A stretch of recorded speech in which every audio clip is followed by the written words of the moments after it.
In the heart of history, where faith and love intertwine, lies a tale not just of a daughter's devotion, but of a woman's profound strength amidst trials. Her journey was a testament to love's unwavering power. In every challenge, her resilience shone, turning obstacles into stepping stones of faith and devotion. Her love for her family, unshaken by the storms of time, became a beacon of hope and courage for all. A name that echoes through the ages, reminding us that true love knows no bounds. Her story is more than a chapter in history. It's a bridge to the essence of pure love.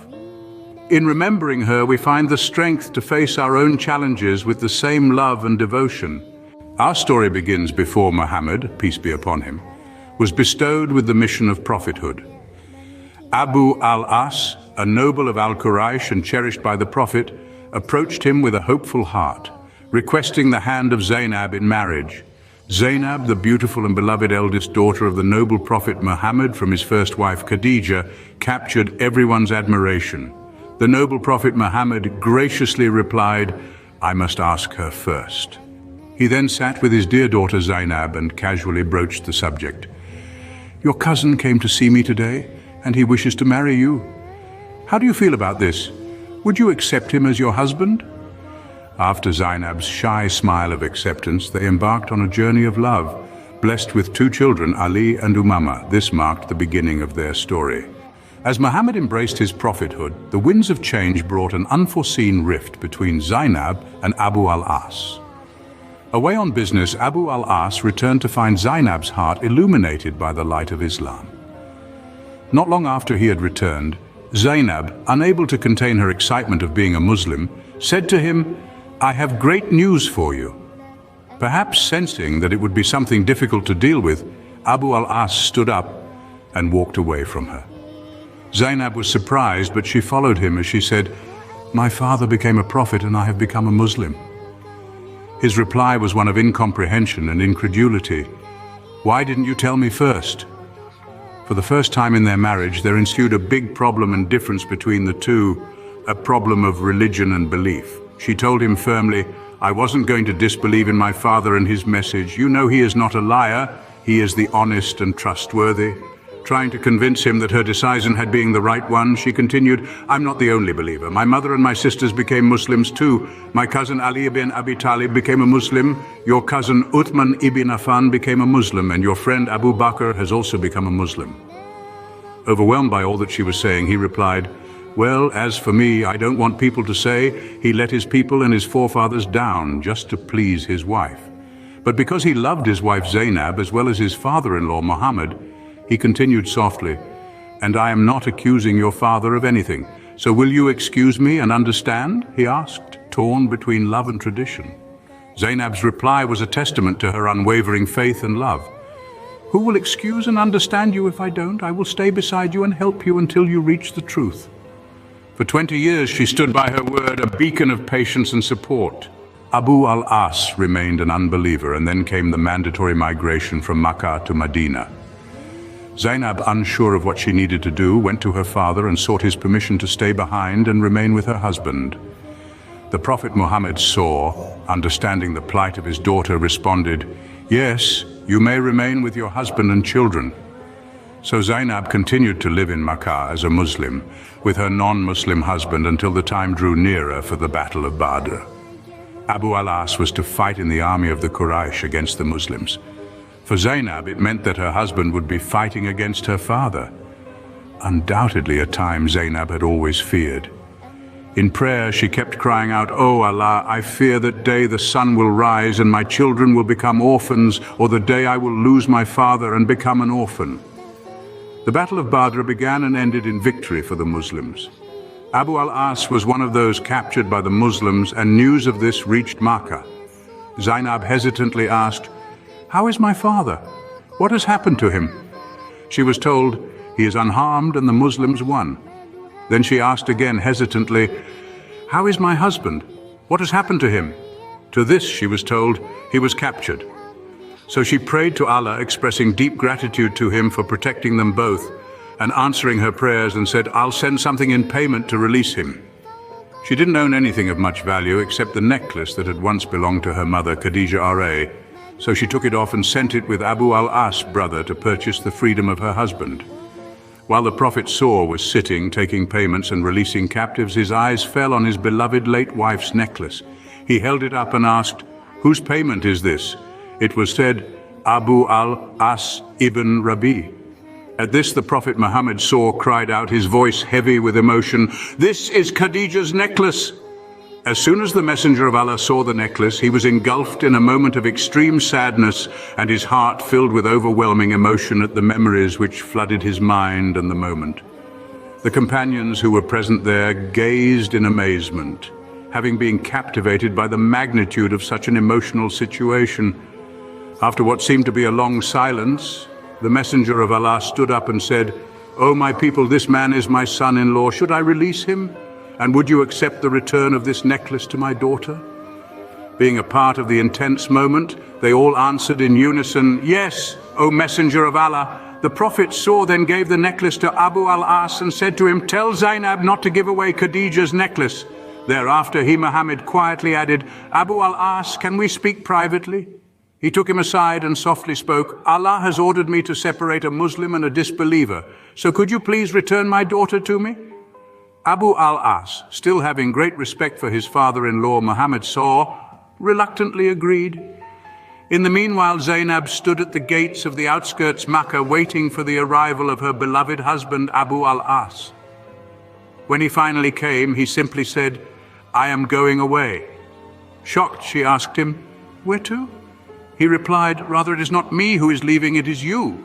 You are to return to your father. It is as he has requested. We must separate because you are a Muslim."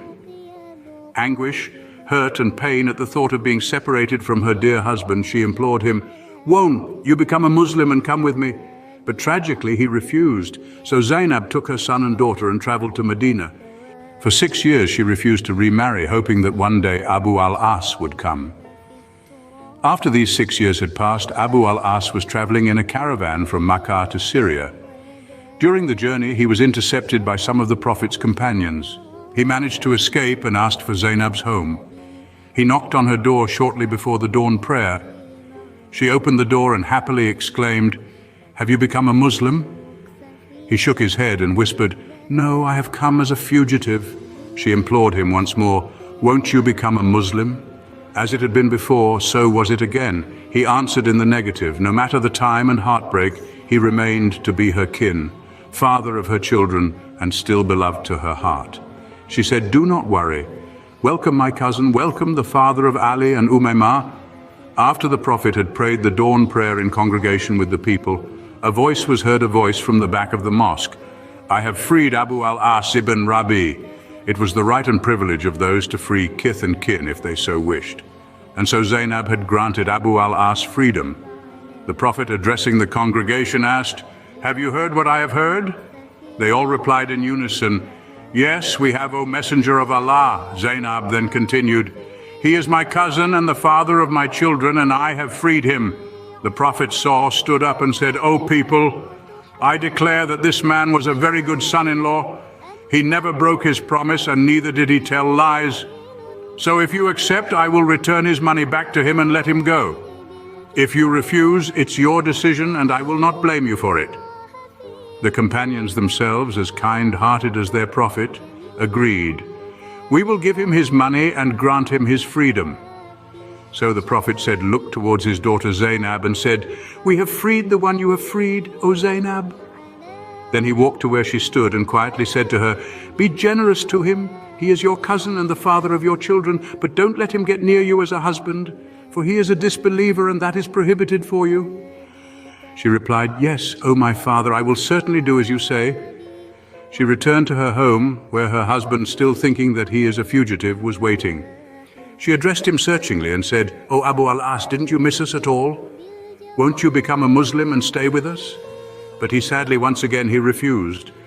Abu al-As then thanked her for her help, took his money, and returned to Makkah.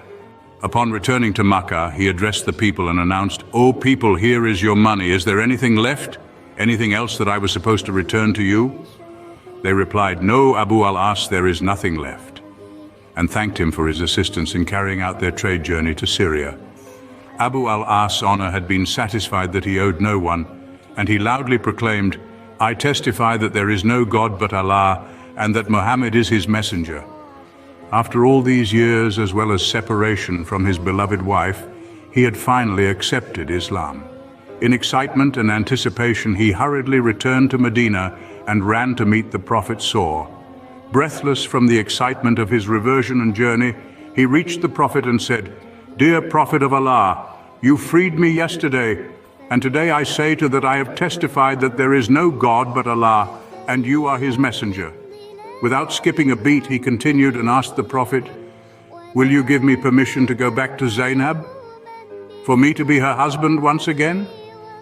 The Prophet, with tears in his eyes, smiled and responded, "Come with me." Together, father and son-in-law made their way to Zainab's house and knocked on her door. The Prophet Muhammad called out to his daughter, saying, "O Zainab, your cousin has accepted Islam, and he came to me and asked if he can return to you as your husband." Just like 20 years before, her face turned red out of bashfulness and modesty, and she simply smiled, but their happiness together was not meant to last. Tragically, it was but a year after this incident that Zainab passed away. Abu al-As was overtaken by grief and shed hot tears because of her death. His excessive grief drove those who were around him to tears. The messenger of Allah himself was overcome with grief, his eyes full of tears and his heart full of sorrow. Zainab's death reminded him of the death of his beloved wife, Khadija. He then advised the women who had gathered around Zainab's lifeless body, "Wash her 3 times and use camphor in the 3rd wash." Muhammad performed his daughter's funeral prayers and placed her in her final resting place. Abu al-As returned to his children, Ali and Umama. Kissing them and wetting them with his tears, he could not help but remember the face of his departed darling. It was shared that Abu al-As would cry so profusely that the people would see his tears affect the Prophet himself, whereby he too would weep profusely while he attempted to calm his son-in-law down. Abu al-As would say, "By Allah, I can't stand life anymore without my Zainab." He died a year later, just 1 year after Zainab's death. The story of Zainab and Abu al-As is a testament to the strength of faith, the power of love, and the profound impacts they can have on the human heart. It teaches us the importance of patience, the virtue of steadfastness, and the ultimate triumph of love and faith over worldly challenges. Let their story inspire us to lead our lives in the blessings and obedience of Allah, cherishing every moment with love and faith. If you enjoyed this journey through history, don't forget to like, comment, share, and follow for more stories like this. Thank you for watching.